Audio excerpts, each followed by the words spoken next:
Assalamualaikum warahmatullahi wabarakatuh. Waalaikumsalam warahmatullahi wabarakatuh. Bismillahirrahmanirrahim. Hamdan syukran lillah laka ya Allah. Wassalatu wassalamu ala habibina ya Nabi Allah. Pemirsa di studio dimanapun Anda berada, perkenalkan saya Putri Puji Astuti. Di sini saya sebagai pembawa acara mengucapkan salam silaturahim kepada Anda semua. Semoga dalam beraktivitas kita sehari-hari mendapat ridho dan rahmat Allah Subhanahu wa taala. Amin amin ya rabbal alamin.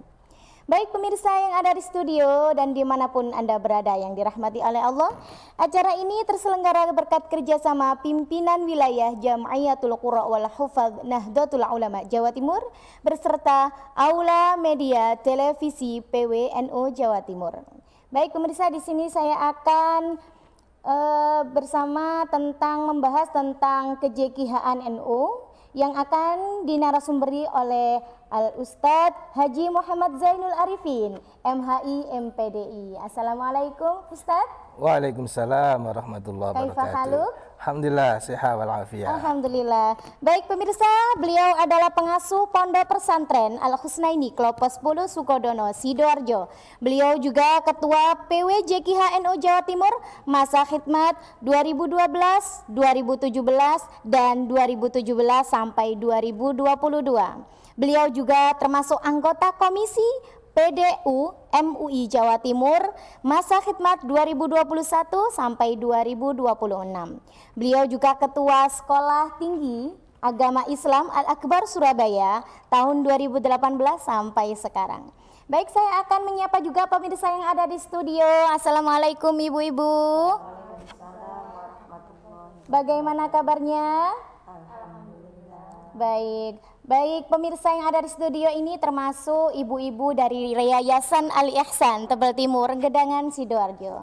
Baik pemirsa yang ada di studio dan dimanapun Anda berada, saya akan mempersilahkan narasumber kita yaitu Haji Muhammad Zainul Arifin MHI MPDI untuk menjelaskan tentang kejekihaan. Silahkan. Terima kasih Mbak Putri.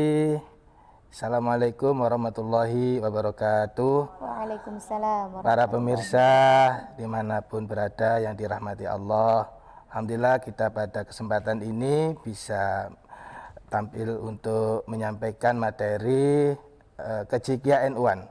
Pada episode sebelumnya kami telah menjelaskan tentang sejarah, profil pendiri, kiprahnya, termasuk juga cikal bakal MTQ. Selanjutnya pada episode ini saya akan menjelaskan tentang status JKNU, yang mana kita pada tahu bahwa di NU itu ada badan otonom, ada lembaga, ada lajnah. Nah, JKH yang didirikan, dibidani, diinisiatori oleh tokoh nasional yaitu Kiai Haji Wahid Hasyim, yang mana beliau juga anggota BPUPKI termuda. Pada saat itu beliau di usia yang ke-33, beliau telah merumuskan tentang dasar-dasar negara kita Indonesia. Nah, di sini mengalami beberapa perubahan status. Di JKHNU ini pernah menjadi lembaga, pernah menjadi badan otonom.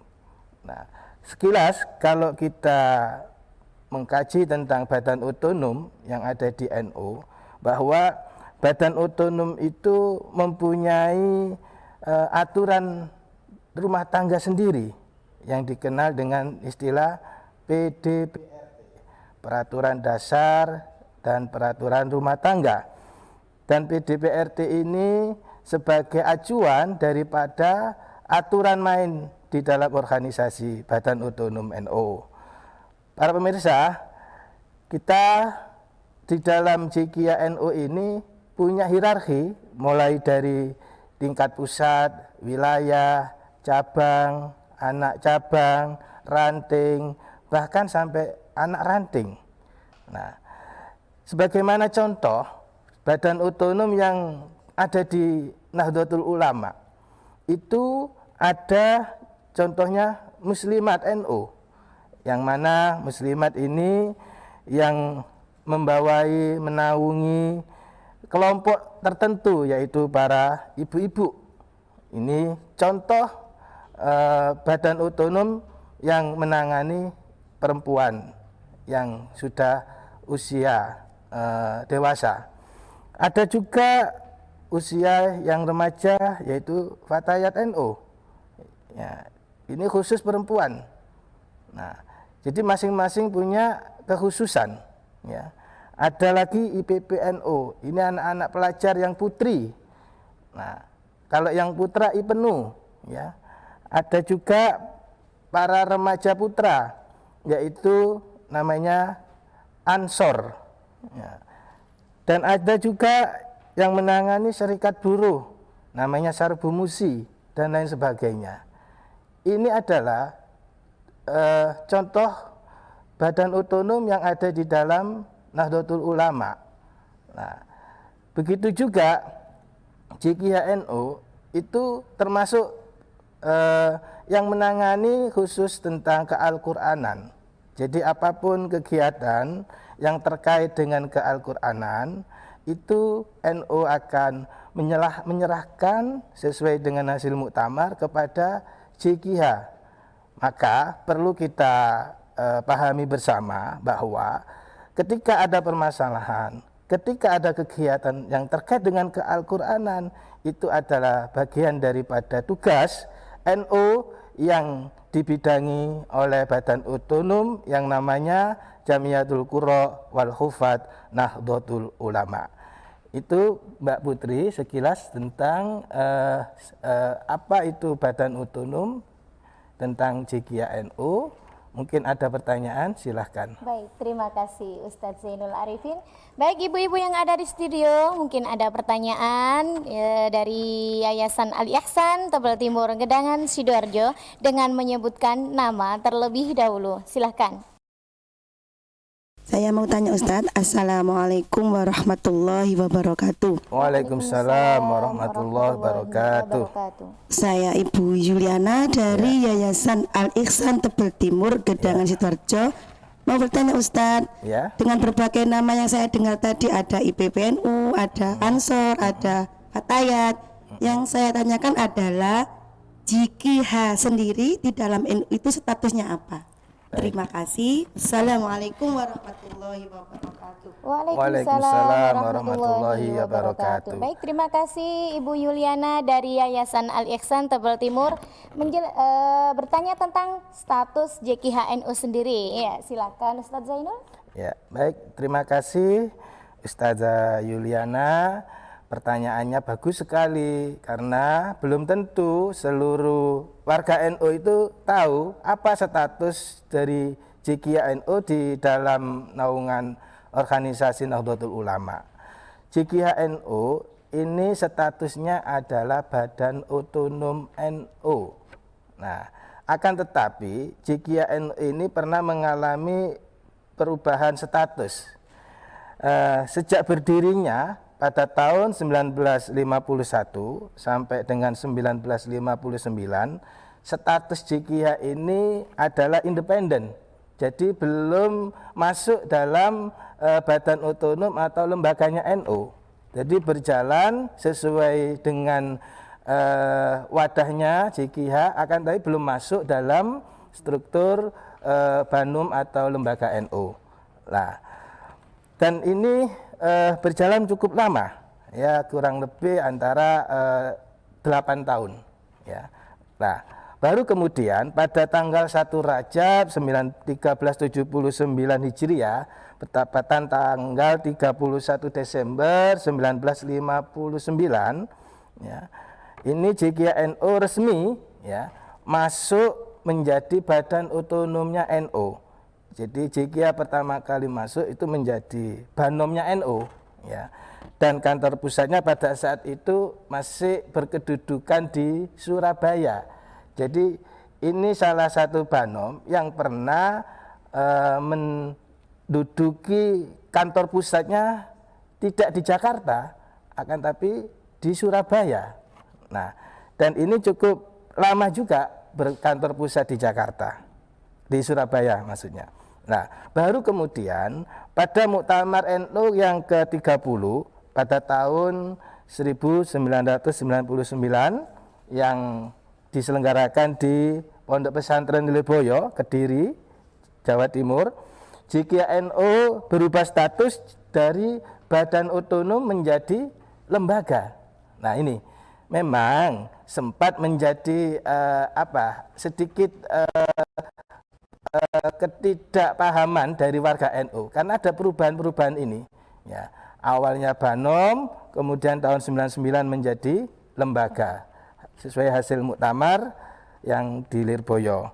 Nah, pada saat perubahan status dari Banom lembaga ini, kantor pusatnya dipindah di Jakarta.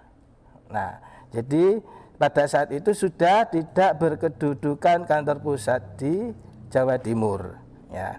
Nah, baru kemudian pada Muktamar ke-31, jadi sempat menjadi lembaga satu periode. Ya. Jadi dari Muktamar 30 sampai ke 31 ini menjadi lembaga. Ya. Sehingga banyak sekali pengurus NU itu menganggapnya masih lembaga. Bahkan sampai setelah Muktamar yang ke-31 yang di Boyolali, JIKIA itu menjadi badan otonom. Akan tapi banyak yang tidak paham sehingga dalam membuat kebijakan keputusan itu masih seperti sistemnya lembaga. Sehingga banyak juga pengurus NU, mohon maaf ini terjadi SK-nya itu yang meng-SK adalah PCNU. Padahal SK kalau sudah badan otonom itu yang meng-SK adalah kalau misalkan pimpinan wilayah, pimpinan cabang itu adalah pimpinan pusat. Pimpinan pusat JIKIA. Ya, bukan PCNU-nya, PWNU-nya atau pengurus MBCNU-nya, bukan. Nah, inilah sehingga terjadi problematika beberapa kali terjadi di daerah itu SK-nya dari NU. Nah, ini perlu kami sampaikan pada saat ini JIKIA sampai dengan saat ini statusnya adalah badan otonom. Otomatis aturan main organisasinya adalah punya aturan main sendiri.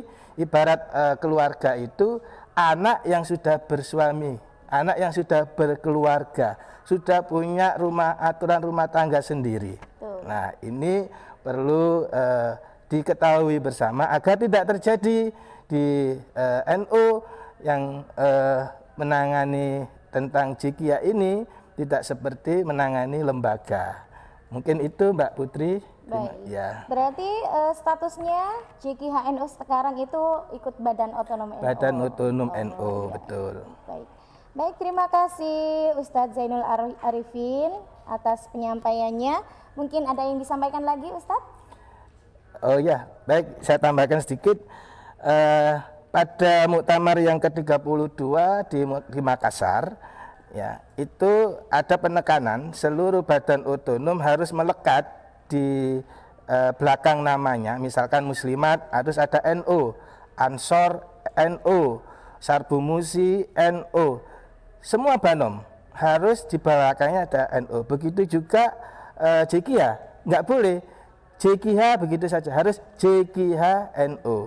Ini kenapa? Karena mungkin ada kejadian bahwa badan otonom yang itu anaknya NU lupa dengan bapaknya, ya, sehingga anaknya ini melakukan suatu kegiatan-kegiatan yang tidak melibatkan NU dan tidak mau taat pada NU.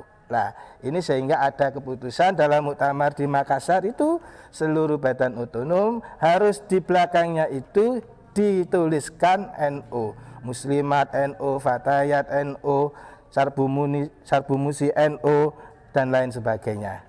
Itu Mbak Putri. Baik, terima kasih. Pemirsa yang ada di studio dimanapun Anda berada, tentunya tetap bersama kami. Jangan lupa acara ini diselenggarakan atas kerjasama pimpinan wilayah Jam'iyatul Qura wal Hufaz Nahdlatul Ulama Jawa Timur bersama Aula Media Televisi PWNU Jawa Timur. Saat lagi kita akan bersama setelah jeda berikut ini.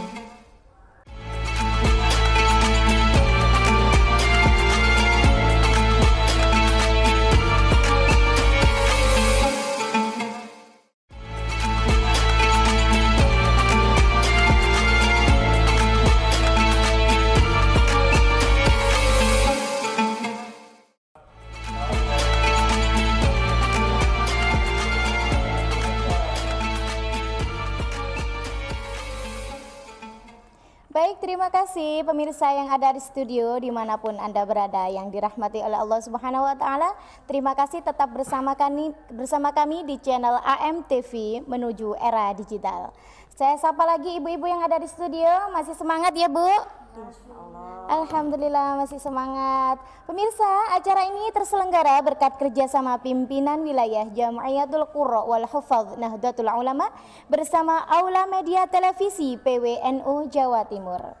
Baik, saya akan memberikan kembali ke narasumber untuk menjelaskan materinya tentang ke-JKHNU-an. Kepadanya dipersilakan. Silakan Ustadz. Terima kasih Mbak Putri. Saya lanjutkan penjelasan awal bahwa JKHNU ini adalah badan otonomnya NU yang sudah punya aturan main, punya PDPRT sendiri, sehingga dalam pelaksanaan kegiatannya itu punya program kerja sendiri, hasil raker, hasil rapat kerja dari pimpinan JKHNU. Tidak kemudian programnya itu berjalan sendiri, semaunya sendiri tanpa ada program yang diputuskan di dalam organisasi.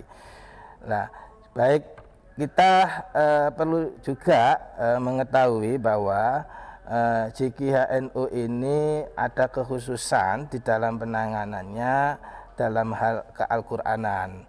Jadi kegiatan keal-Qur'anan itu banyak, seperti pembinaan tilawah, tahfidz, qiraah, sab'ah, bahkan sekarang ada qiraah bukan asyroh lagi tapi isyrin ya.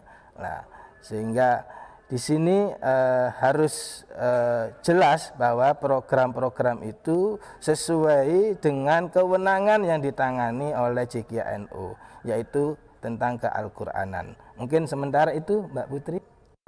Terima kasih Ustadz Zainul Arifin. Di sini saya akan memberi kesempatan lagi kepada pemirsa yang ada di studio untuk bertanya. Silahkan. Assalamualaikum warahmatullahi wabarakatuh. Waalaikumsalam warahmatullahi wabarakatuh.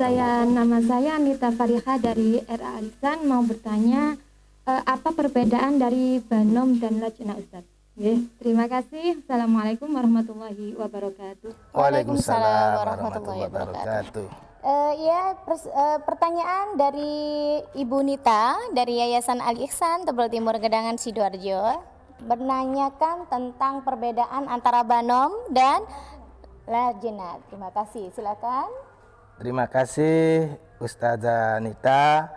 Memang perlu kita semuanya tahu membedakan status ya Banom, lembaga, Lajnah ya.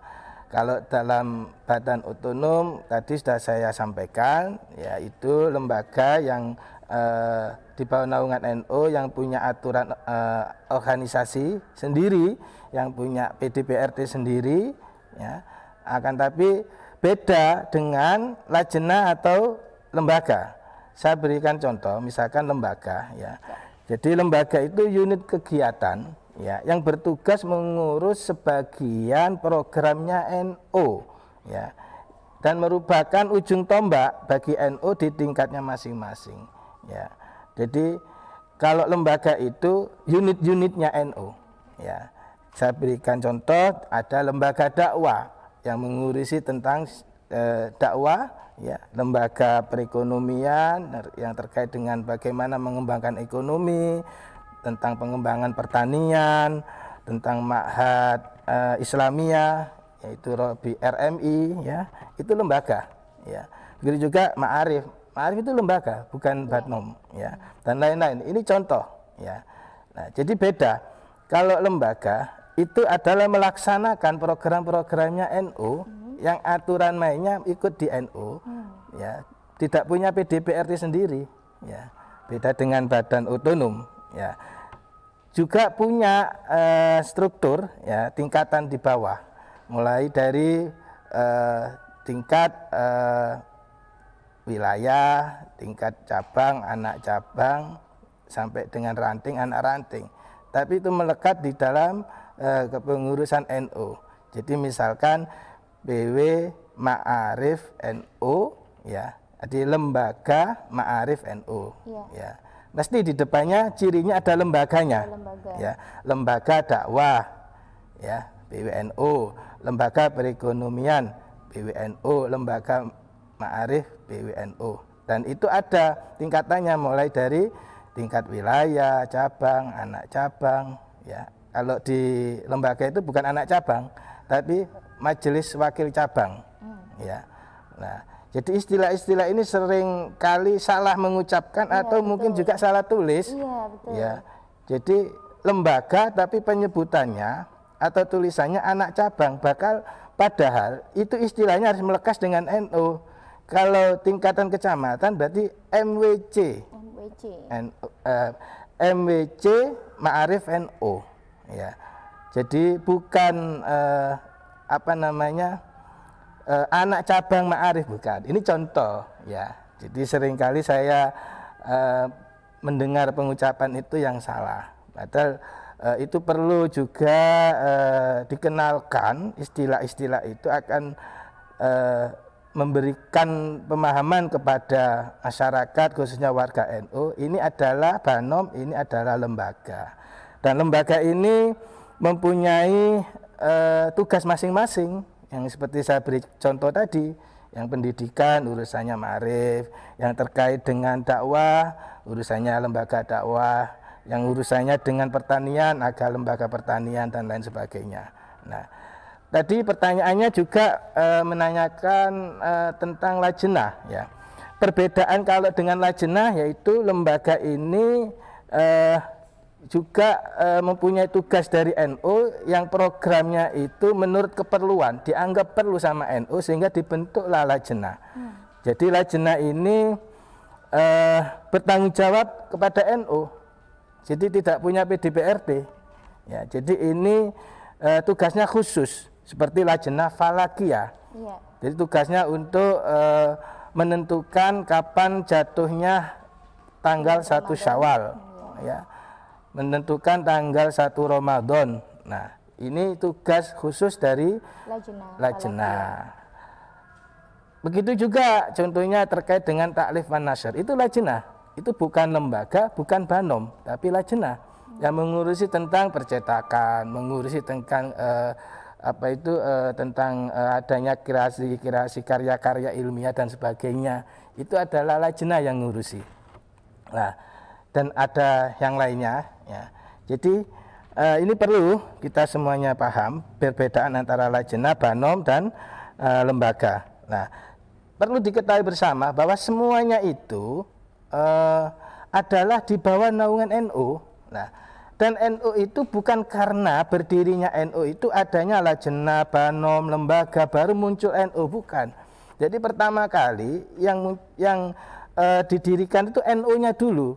Lah, setelah NU-nya berdiri, kemudian ada kebutuhan-kebutuhan khusus komunitas maupun melakukan kegiatan kekhususan, itu muncul namanya Banom, lembaga, lajnah, begitu. Nah, ini sehingga menjadikan pemahaman bersama bahwa kita semuanya ini yang ada di Badan Otonom Lembaga Lajnah itu adalah di bawah naungan NU. Jangan terbalik, nanti NU-nya ada di bawahnya Banom. Nah, ini namanya salah kaprah. Jadi sapi nyusu gudel, ya. Nah, jadi harus diporsikan sebagaimana porsinya, bahwa yang ada di Banom, lembaga maupun lajnah semua itu adalah anaknya NU. Ada anak itu yang tugasnya khusus ngurusi perempuan, ngurusi laki-laki, ngurusi remaja, dewasa, ya. Nah, uniknya kalau di JKH ini yang diurusi itu tidak ada batasan umur dan tidak ada gender, ya. Kalau JKH ini ya laki-laki, ya perempuan, ya anak-anak, remaja, dewasa, ya bisa masuk di JKH, tapi dengan syarat, ya dia punya keahlian Al-Quran. Nah, bahkan lebih luas lagi, ya punya kecintaan kepada Al-Quran. Nah, seringkali saya mendengar di daerah atau di masyarakat pada umumnya itu menganggap bahwa JKH itu khusus untuk para penghafal Quran, khusus qori, khusus ahli tafsir, khusus khototo. Sebenarnya salah. Ya. JKH itu di PDPRT-nya itu ada berbunyi juga membawa anggota pecinta Al-Qur'an. Sehingga siapapun orangnya yang mempunyai kecintaan terhadap Al-Qur'an maka bisa masuk menjadi anggota Jamiatul Qurra wal Hufat. Nahdlatul Ulama disingkat JKHNU. Nah, ini perlu diketahui bersama, disosialisasikan agar supaya tidak ada semacam kekhususan yang membatasi sehingga orang itu tidak bisa masuk dalam keanggotaan JKH. Yang mana di sini ada aturan keanggotaan yang bisa merekrut banyak orang melalui anggota pecinta Al-Qur'an atau istilahnya muhibbin. Nah, saya ini pejabat, saya ini guru, saya ini pengusaha, saya ini misalkan aktivis dan sebagainya. Tapi saya cinta Al-Qur'an. Nah, ini sebagai dasar untuk bisa masuk dalam keanggotaan JKH. Pecinta Al-Qur'an ini harus kita istilahnya gembar-gemborkan, sampaikan ke masyarakat agar supaya tidak menjadikan pemahaman yang hanya terbatasi oleh komunitas qori, hafid, apalagi khotot, mufassir, tidak hanya itu.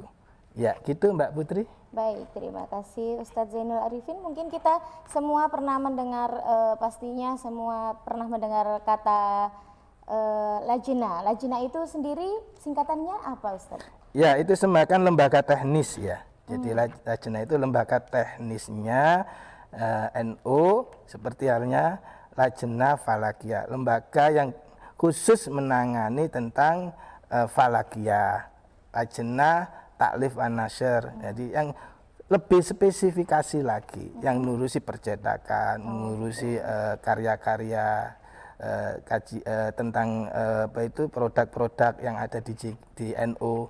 Nah, itu termasuk lajnah, yaitu lembaga teknisnya NU. Oh, berarti ya, teknis aja. Iya, betul. Tidak ada singkatan mungkin kepanjangan apa? Enggak, itu hanya istilah. Oh, terima kasih. Baik, terima kasih pemirsa yang ada di studio dimanapun Anda berada yang dirahmati oleh Allah Subhanahu Wa Taala. Kita akan membahas lagi sedikit mungkin tentang banom-banom itu ada berapa? Ya, saya sebenarnya membawa bukunya, cuma kebetulan ini masih ada di tas ya. Nanti akan saya bahas di sesi berikutnya ya. Jadi ada banyak badan otonom, nanti akan saya sampaikan ya. Tapi saat ini saya hanya menyampaikan beberapa saja ya. Jadi badan otonom itu tidak hanya banom Muslimat, Fatayat, Ibnu, PPNU, Ansor, Al-Bumusi. Ya, ada banyak lagi sebenarnya badan otonom itu. Begitu juga lembaga. Itu hanya contoh yang saya sampaikan untuk menjelaskan apa sih bedanya banom, lajnah, dan taklifan dan lembaga. Gitu. Terima kasih Ustadz Zainul Arifin. Baik pemirsa yang ada di studio dimanapun Anda berada, acara ini terselenggara berkat kerjasama pimpinan wilayah Jamiatul Qurra wal Hufadz Nahdlatul Ulama bersama Aula Media Televisi PWNU Jawa Timur. Tentunya jangan kemana-mana, kita akan kembali lagi sesaat, tak hanya di AMTV menuju era digital setelah jeda berikut ini.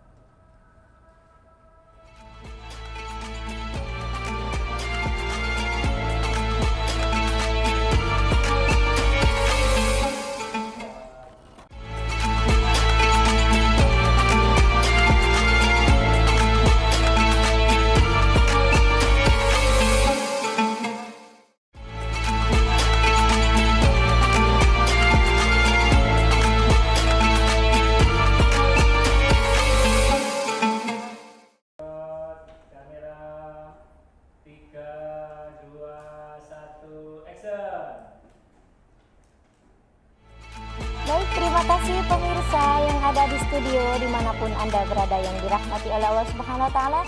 Terima kasih tetap di channel kami, di channel AM TV menuju era digital. Acara ini terselenggara berkat kerjasama pimpinan wilayah Jam'iyatul Qurra wal Hufadz Nahdlatul Ulama Jawa Timur bersama Aula Media Televisi PWNU Jawa Timur. Pastinya saya akan menyapa dulu pemirsa yang ada di studio. Ibu-ibu masih semangat? Alhamdulillah masih semangat. Baik, kami akan mempersilahkan Ustadz Zainul Arifin kembali untuk menjelaskan tentang JKH-NU Jam'iyah Qurra Nahdlatul Ulama. Baik, terima kasih Mbak Putri. Tadi ada pertanyaan apa saja sih badan otonomnya NU itu? Ya, kami baca itu ada diantaranya Jatman, ya, yang mengurusi tentang Thoriqoh, ya. Jadi Jam'iyah Thoriqoh Mu'tabaroh An-Nahdiyah, ya, singkatannya Jatman. Ada yang ngurusi tentang muslimat, ya, ibu-ibu, ya, fatayat untuk mbak-mbak, ibu-ibu muda, ya. Juga ada ansor, mas-mas, ya. Juga ada IPNU, ya, pelajar putra, IPPNU pelajar putri. Ada Sarbumusi, Serikat Buruh Muslimin Indonesia, ya.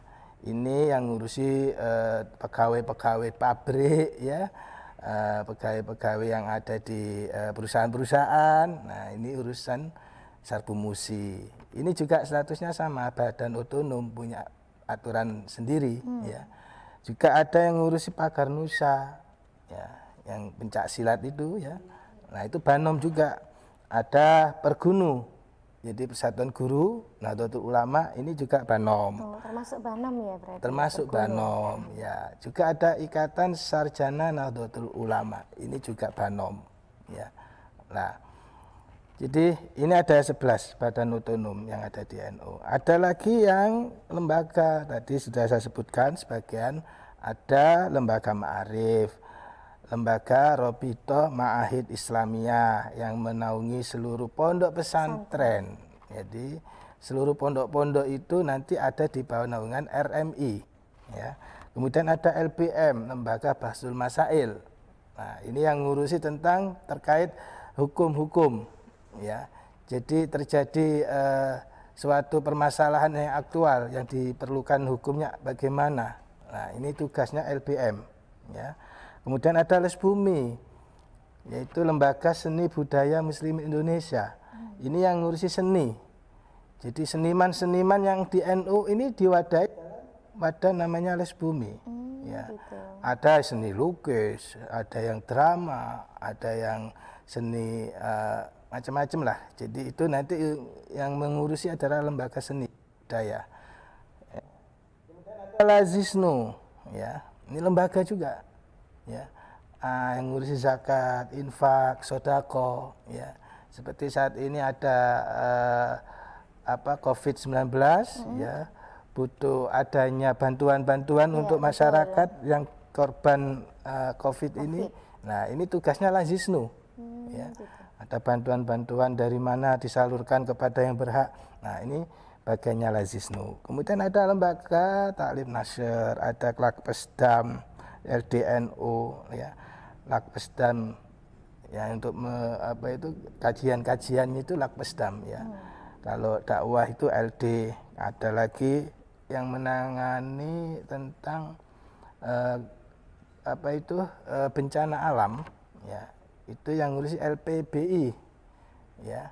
Beda dengan yang COVID tadi ya?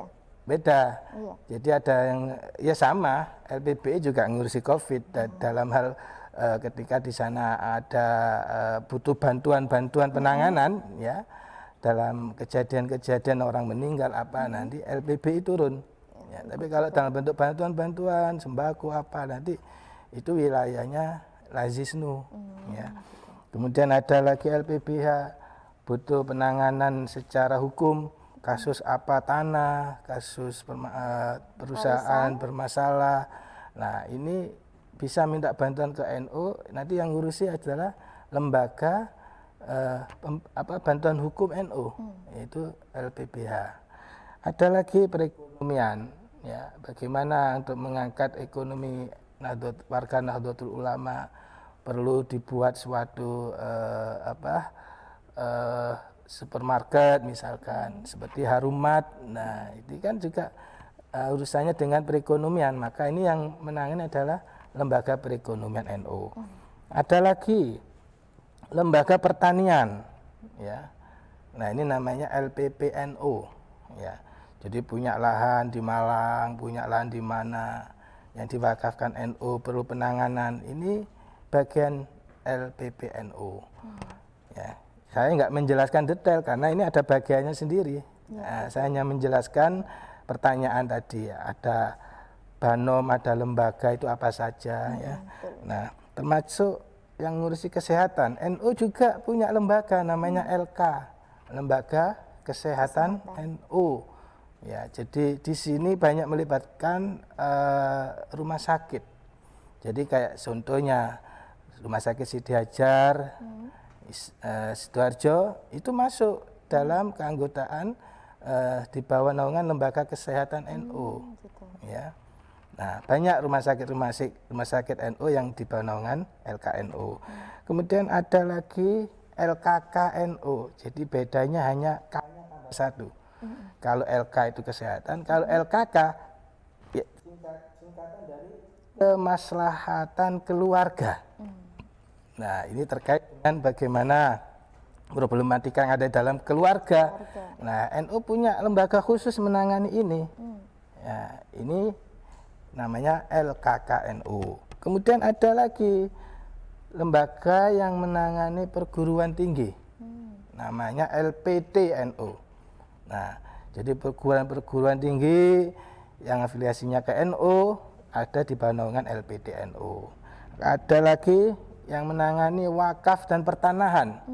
Jadi banyak masjid-masjid, musola, madrasah yang itu wakafnya ke NU akan tapi belum punya sertifikat wakaf. Ya. Apalagi punya permasalahan dengan wakaf itu. Mungkin ada terjadi tarik-menarik dalam ahli warisnya, tarik-menarik dengan masyarakat dan lain sebagainya. Nah, ini tugas daripada LWPNU. Nah, jadi punya tenaga-tenaga khusus NU ini. Permasalahan yang ada nanti diserahkan kepada bagiannya. Jadi NU ini bapaknya, anak-anaknya ini ada yang punya spesialisasi. Ya. Ada yang mengurusi sendiri. Ada yang mengurusi sendiri. Nah, ada lagi ya Lajnat. Ya. Jadi ini sekilas untuk menjawab apa saja Banom lembaga yang ada di NU tadi. Mungkin ada pertanyaan yang lain, silakan. Baik, terima kasih Ustadz Zainul Arifin. Di sini saya akan memberikan kesempatan lagi kepada audien yang ada di studio, yaitu perwakilan dari Yayasan Al-Ihsan Tebel Timur, Gedangan, Sidoarjo. Silakan Ibu yang mau bertanya. Iya, silakan Ibu. Assalamualaikum. Waalaikumsalam warahmatullahi wabarakatuh. Saya akan menanyakan bagi JDHNU itu merupakan anak dari NU yang sudah dinikahkan, otomatis punya tujuan. Untuk mencapai tujuan itu kan harus ada visi dan misi. Betul. Untuk itu mohon dijelaskan apa visi dan misi dari JDHNU itu. Terima kasih. Assalamualaikum warahmatullahi wabarakatuh. Waalaikumsalam warahmatullahi wabarakatuh. Baik, terima kasih Ibu. Dengan Ibu siapa tadi? Saya Ibu Nur Indayati dari Al-Ihsan Tebel Timur, Gedangan. Iya, dengan Bu Indah. Silahkan Ustadz Zainul menjawab pertanyaan tersebut. Terima kasih Ustazah Indah yang menanyakan visi misi JKNU. Semua warga Jamiyatul Qura wal Hufat harus tahu visi misinya. Ya, betul. Jangan sampai keluar dari visi misi. Nah, dan saya tekankan khususnya pengurus baik dari tingkatan pusat sampai tingkat bawah ya untuk hafal ini. Oh, gitu. Iya, karena kita masuk dalam keluarga besar, masuk dalam sebuah organisasi, harus tahu tujuannya. Ya. Jadi visinya apa? Nah, jadi visinya adalah terwujudnya nilai-nilai Al-Quran di kalangan masyarakat bagi generasi penerus ulama dan umaro. Nah, ini perlu saya ulas ya. Jadi kita punya visi untuk terwujudnya nilai-nilai Al-Quran. Nilai-nilai Al-Quran itu luas ya. Jadi apapun yang kita lakukan itu semuanya mempunyai nilai-nilai kebaikan yang berdasarkan dari Al-Quran ya. Dan ini macam-macam programnya, kegiatannya ya. Pokoknya yang mempunyai nilai-nilai Al-Quran ya. Nanti kita bahas dalam program ini ya. Nah, ini dibawa kemana ya? Dikenalkan kepada masyarakat ya, secara umum ya. Jadi masyarakat harus tahu bahwa tugas kita untuk mewujudkan nilai-nilai Al-Quran di kalangan masyarakat. Nah, ada kekhususan lagi, ada kaderisasi di situ, yaitu bagi generasi penerus ulama. Ya, jadi kita bagaimana mengkader ya supaya warga NU yang masuk di dalam organisasi Jikiyah ini menjadi penerus ulama, pewaris ulama, penerus perjuangan ulama ya melalui wadah Jikiyah NU ini. Nah, termasuk para ustadz ustadzah, para kiai yang di pondok pesantrennya ada tahfidnya, ada kajian Qur'annya, ada TPQ-nya, ada qiroatnya dan sebagainya. Nah, dan di Jawa Timur ini gudangnya sebenarnya hanya saja eksposnya kurang, publikasinya kurang. Maka melalui AMTV ini diharapkan potensi-potensi yang membidangi Al-Quran khususnya di Jawa Timur ini bisa diangkat, bisa dikenalkan ke masyarakat luas, ke seluruh masyarakat Indonesia bahwa Jikiyah itu punya banyak potensi tenaga ahli di bidang Al-Quran. Nah, sehingga tidak hanya ngomong banyak-banyaknya itu siapa, berapa. Selama ini kelemahan NU di situ, tidak hanya Jikiyah. Mungkin di yang lainnya juga ketika bicara siapa, datanya mana. Nah, ini kita kesulitan. Nah, melalui media ini kita harapkan nanti ada stressing dari seluruh badan otonom lembaga itu punya data potensi masing-masing lembaga banomnya. Ya, ini harapan kami khususnya di Jikiyah. Berapa sih ahli qiraat sab'ah itu? Iya, betul. Berapa Biasanya sih pondok pesantren tahfidz? tahfidz? Pelosok-pelosok itu tidak. Betul, tidak banyak tahu sekali. informasi. Nah, ini terutama di bidang generasi umaroknya. Jadi di sini disebutkan ulama dan umarok. Kalau ulama, oke lah. Sekarang kita melihat banyak sekali kader-kader ulama. Tapi umarok yang membidangi Al-Quran juga perlu. Karena dicontohkan oleh Kiai Wahid Hasyim, ya, beliau ulama juga umarok. Beliau menteri agama. Beliau juga bergelut dalam dunia politik. Beliau juga masuk dalam Liga Islamiyah. Ya. Beliau masuk di mana-mana. Nah, artinya apa? Beliau tidak hanya menampilkan keulamaannya, akan tapi juga beliau berkiprah dalam pemerintahan, dalam dunia perpolitikan untuk mewarnai agar supaya dalam dunia yang beliau masuki itu mempunyai nilai-nilai Al-Quran, begitu. Ya. Baik, terima kasih Ustadz Zainul Arifin. Baik pemirsa yang ada di studio dimanapun Anda berada yang dirahmati oleh Allah Subhanahu Wa Taala. Acara ini terselenggara berkat kerjasama pimpinan wilayah Jam'iyatul Qurra wal Hufadz Nahdlatul Ulama Jawa Timur bersama Aula Media Televisi PWNU Jawa Timur. Baik, jangan kemana-mana, tentunya tetap bersama kami di channel AMTV menuju era digital setelah jeda berikut ini.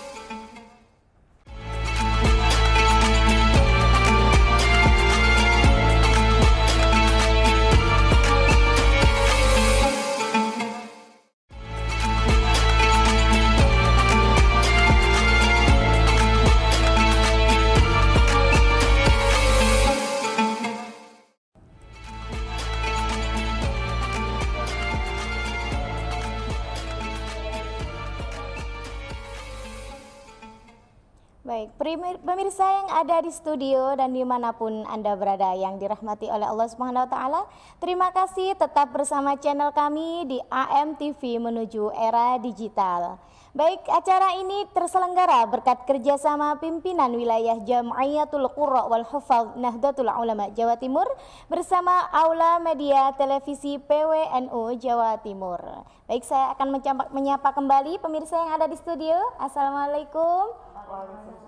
Masih semangat ya ibu-ibu tentunya. Alhamdulillah. Ustadz Zainul masih semangat ya? Siap, semangat. Alhamdulillahirabbil alamin. Baik, saya akan mempersilahkan lagi kepada narasumber kita Ustadz Zainul untuk menjelaskan kembali tentang JKH-NU. Silahkan. Terima kasih Mbak Putri. Kita alhamdulillah masih diberi kesehatan, bisa memberikan sebuah tampilan yang bermanfaat kepada masyarakat melalui wadah JKH-NU Jawa Timur. Para ustadzah yang saya hormati, saya melanjutkan pertanyaan dari Ibu Indah bahwa visi misi JKH-NU itu yaitu visinya terwujudnya nilai-nilai Al-Quran di kalangan masyarakat bagi generasi ulama dan umaro. Itu visi.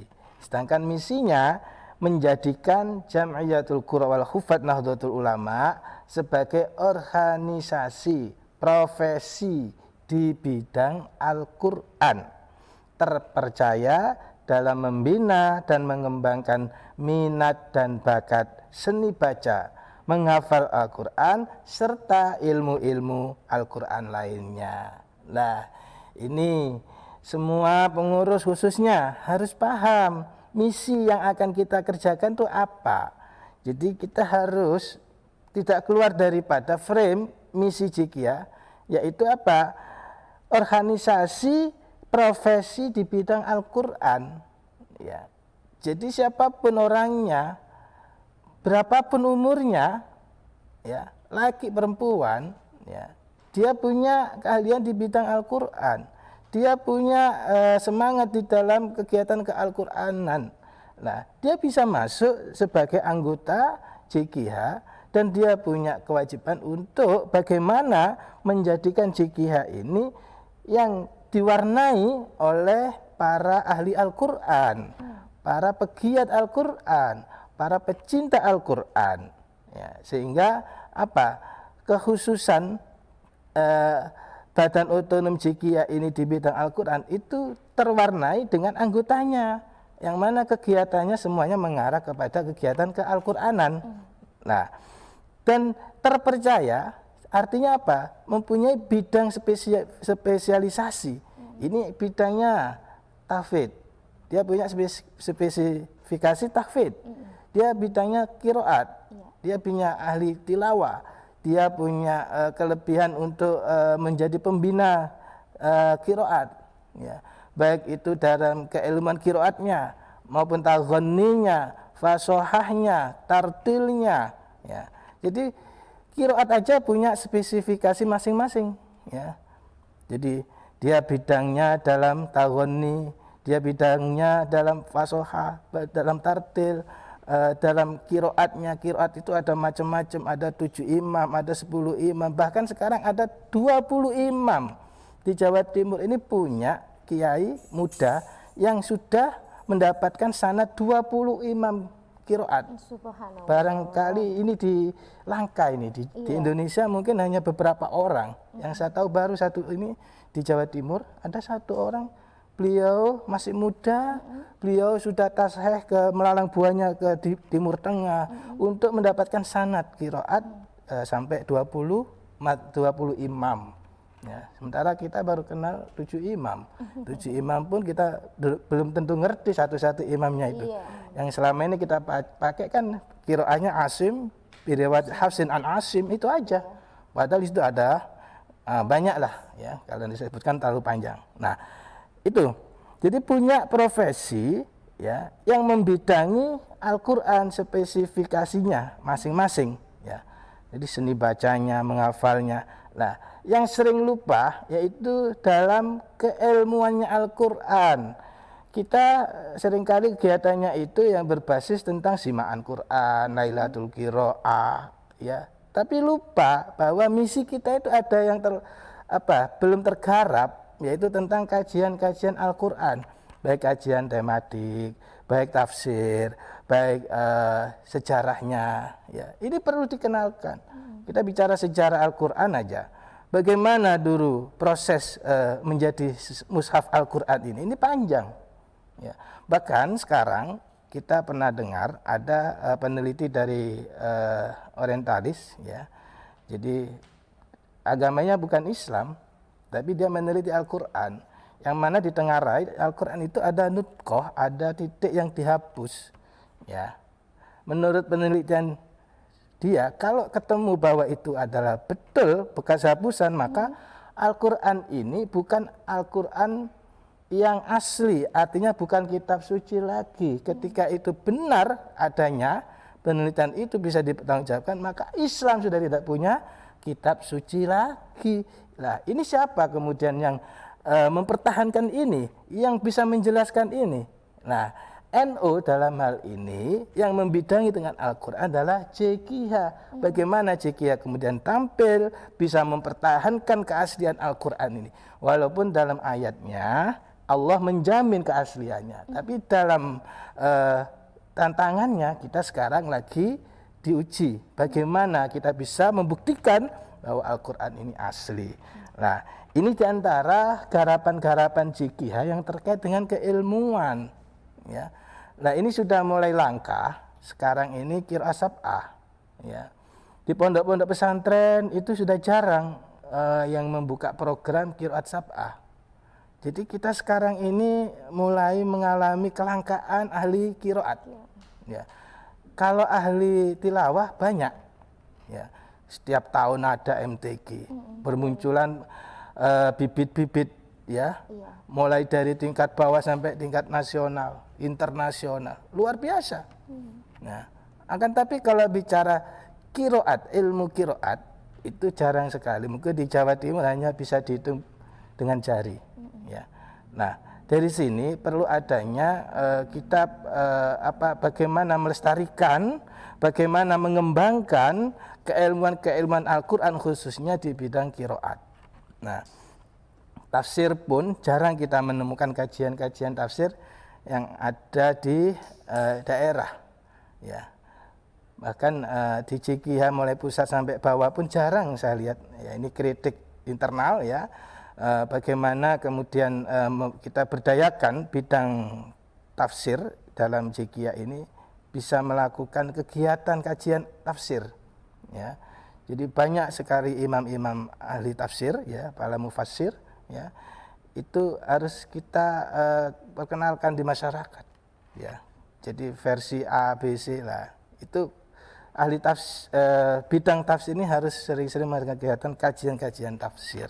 Nah, dan namanya ilmu Al-Quran itu sebenarnya luas, tidak hanya terbatas qiraat, tafsir, bagaimana metode tahfidnya, metode cara cepat baca Qurannya, ya. Perekonomian juga yang berbasis Al-Quran, bagaimana jika tampil di situ bisa memberikan contoh kegiatan ekonomi yang di situ ada nilai-nilai tentang syar'inya, ya. Itu juga punya tugas jika. Mungkin itu bisa saya sampaikan. Barangkali ada pertanyaan, silakan. Baik, terima kasih Ustadz Zainul Arifin. Baik, ibu-ibu yang ada di studio, di sini saya akan memberikan kesempatan kepada audien yang ada di studio dari Al Ihsan Tegal Timur, Gedangan Sidoarjo. Silakan, Ibu. Assalamualaikum Bu. Waalaikumsalam warahmatullahi wabarakatuh. Nama saya Umi Salamah dari Yayasan Al Ihsan Tegal Timur, Gedangan Sidoarjo. Dari keterangan Bu tadi ada program dalam JKH NU itu. Betul. Saya mau bertanya apa saja program dari JKH NU itu. Terima kasih.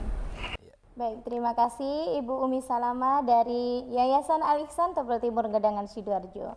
Baik, silakan Ustadz Zainul Arifin untuk menjawab pertanyaan. Terima kasih Ustazah Umi Salamah yang bertanya terkait dengan program yang ada di JKIA NU. Semua pertanyaan dari awal hingga akhir ini pertanyaan yang mendasar sekali. Akan tapi belum tentu semuanya paham. Betul. Ya, padahal ini harus diketahui ya agar programnya jangan keluar dari yang sudah ditentukan. Ya. Nah, dalam JKIA NU itu ada 9 program besar. Ya. Jadi gampang ilingannya itu 9. 9 Nah, di program bintang besar. 9. Nah, jadi program JKIA itu adalah 9. Nah, apa saja? Ya, jadi di sini kami mulai dari bidang pertama yaitu bidang pembinaan tilawah. Ya. Jadi terkait dengan tilawah ya, itu bisa nanti dalam bentuk pembinaan tilawah ya, dalam bentuk musabaqah tilawatil Quran, dalam bentuk kajian tentang lagu-lagu ya kan, dasar-dasar lagu sehingga tahu bagaimana melakukan jenis-jenis lagu yang ada dalam kaidah tilawah itu ya. Ini tugas daripada bidang tilawah. Jadi dalam struktur JKIA itu ada pembina atau penasihat ya, ada majelis ilmi, ada unsur dewan organisasi yang meliputi bidang tilawah. Kemudian yang kedua bidang tahfidz, yang mana bidang tahfidz ini diantara tugasnya itu mendata para hufad. Jadi di Jawa Timur ini ada kurang lebih di tahun 2016 itu 3.500-an by name by dress ya, sehingga kita bisa menjawab ketika ada pertanyaan berapa hafid atau hufad yang ada di Jawa Timur, kita punya database-nya. Saat itu kita sempat mendata. Nah, begitu juga pondok pesantrennya ada berapa ya. Nah, punya program yang ketiga yaitu bidang tafsir ya. Jadi bagaimana mufassirah ini bisa mengabdikan dirinya untuk memberikan kajian-kajian tafsir ya. Kemudian ada seni kaligrafi ya, atau bahasa Arabnya khototoh ya, para senimannya ya, seniman kaligrafinya itu ya. Kemudian ada lagi pembinaan pondok pesantren, tahfidz Al-Quran dan taman pendidikan Al-Quran. Ini garapannya JKIA. Gitu. Ya, kadang kita lebih mengenalnya ma'arif muslimat kalau TPG itu ya. Nah, ini hasil muktamar di Boyolali ini ada peralihan kewenangan. Ini adalah tugas daripada JKIA. Akan tapi SDM kita belum siap rupanya sehingga masih nyantolnya ke lembaga yang lain. Nah, ada lagi bidang ta'lif wan nasr. Jadi kita ini punya yang bidang tentang membuat buku-buku, yang mencetak, kita punya. Kemudian penelitian dan pengembangan di bank, bagaimana ke depan JKIA bisa lebih baik. Nah, tidak kalah pentingnya yang terakhir bidang usaha dan koperasi. Kita sudah punya koperasi Tartila, ya, menangani tentang kebutuhan TPG, ya, mulai buku metode, buku pendukung, seragam dan lain sebagainya. Nah, inilah 9 bidang program JKIA. Nanti akan kita bicarakan lebih detail lagi masing-masing bidang. Begitu Mbak Putri. Baik, terima kasih Ustadz Zainul Arifin. Selesai juga episode kali ini. Saya mengucapkan terima kasih banyak kepada Haji Muhammad Zainul Arifin telah menarasumberi tentang JKIA NU, dan saya berterima kasih juga kepada ibu-ibu ustadzah-ustadzah yang ada di studio. Ya, saya berterima kasih. Ini dari Yayasan Al-Ihsan Tebel Timur Gedangan Sidoarjo. Baik, saya Putri Puji Astuti yang bertugas sebagai pembawa acara mengucapkan mohon maaf apabila ada kesalahan dan mohon undur diri apabila ada kritik maupun saran silahkan ke nomor WA 0812 3526 1206 0812 3526 1206. Baik, acara ini terselenggara berkat kerjasama pimpinan wilayah Jam'iyatul Qurra wal Hufadz Nahdlatul Ulama Jawa Timur dengan Aula Media Televisi PWNU Jawa Timur. Mohon undur diri. Wallahul muwafiq ila aqwamit thoriq. Wassalamualaikum warahmatullahi wabarakatuh.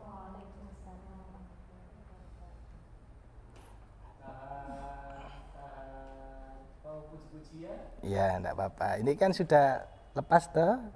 Boleh ngobrol, guyon, tapi suaranya enggak muncul. Ya, pas 15 menit. Salatullahi wa salam ala man